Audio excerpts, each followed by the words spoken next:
Welcome back to the channel, everybody. Today we're talking about something that's sadly become a global pandemic: corruption. But we're not talking about your everyday, oh, he slipped a 20 to the traffic cop kind of corruption. No, we're going straight to the source, the heart of darkness, the continent where corruption doesn't just walk among men, it rents out the penthouse suite and throws wild parties with the taxpayers' money. That's right, we're talking about Africa. Now, before in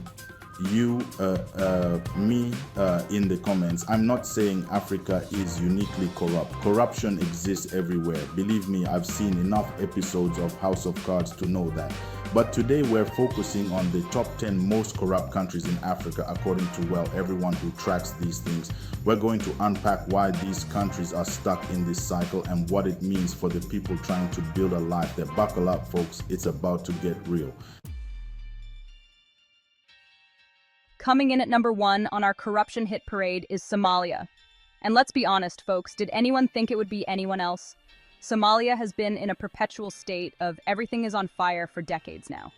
Civil war, political instability, more pirates than a Johnny Depp movie. It's basically a masterclass in how to completely dismantle a functioning society.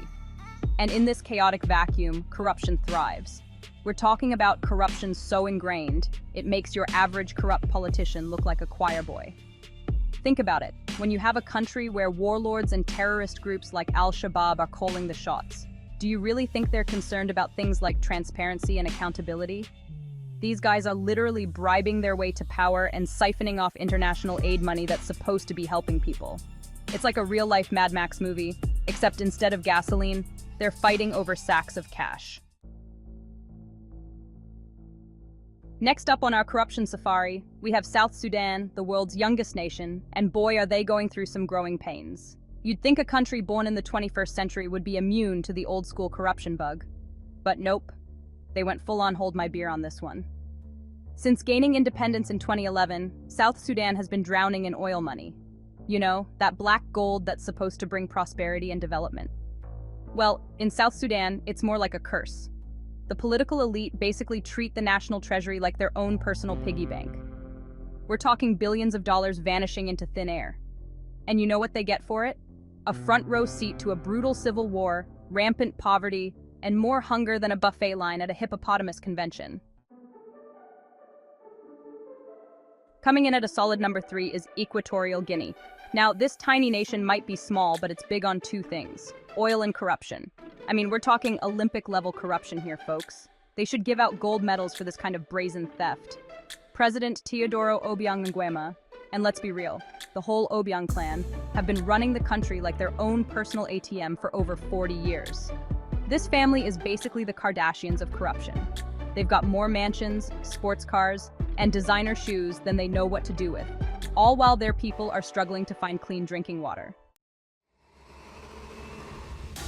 Chapter 4, Libya oil, chaos, and corruption. Oh my. And at number 4, it's Libya, a country that's basically become synonymous with chaos since the fall of Gaddafi.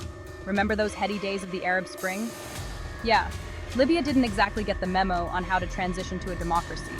Instead, they got a crash course in how to turn a country into a free-for-all for militias, warlords, and anyone with a gun and a desire to get rich quick. And you guessed it, corruption is the glue that holds this whole dysfunctional mess together. With no real central government, everyone's trying to get their hands on the oil money, and I mean everyone. We're talking about a level of looting that would make Vikings blush. Chapter 5, Sudan Old Habits Die Hard. Coming in at number 5 is Sudan, a country that's trying really hard to turn over a new leaf. They finally got rid of Omar al-Bashir, their longtime dictator, and you know what they say, out with the old, in with the same old corruption. Yeah, it turns out that getting rid of a dictator is like getting rid of a bad habit. Easier said than done. The military is still calling the shots, and they're just as keen on lining their pockets as their predecessors.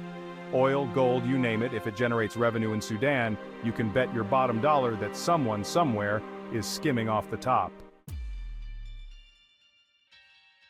Chapter 6, DRC, the resource curse in full effect. And at number 6, we have the Democratic Republic of Congo, or DRC for short. Now, this country is a textbook example of the resource curse. You see, the DRC is blessed with an abundance of natural resources. We're talking diamonds, gold, coltan, you name it, they've got it.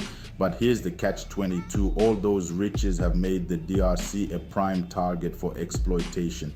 Corrupt officials, greedy corporations, armed militias, they're all fighting for a piece of the pie, and the Congolese people are the ones getting screwed. It's like winning the lottery and then having your entire family and all your neighbors try to claim the prize money. Chapter 7, Chad, where corruption is a way of life. Coming in at number 7 is Chad, a country that's basically become synonymous with corruption. It's so ingrained in the culture that it's practically considered a national pastime. You want to get a driver's license, bribe. You need to see a doctor, bribe. You want to report a crime, well, let's just say you better have a lot of bribes because you're going to be there a while. And you know, the saddest part is that all this corruption is happening in a country that's already struggling with poverty, drought, and conflict.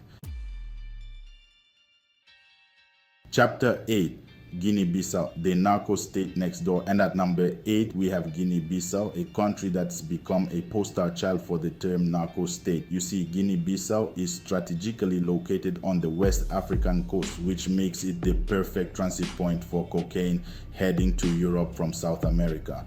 And who do you think controls this lucrative drug trade? That's right, the government.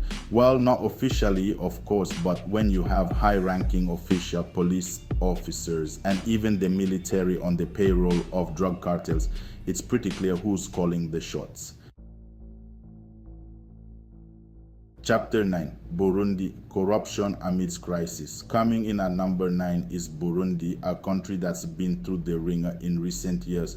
Coup attempts, political violence, human rights abuses, you name it, Burundi has experienced it. And in the midst of all this turmoil, guess what's thrived?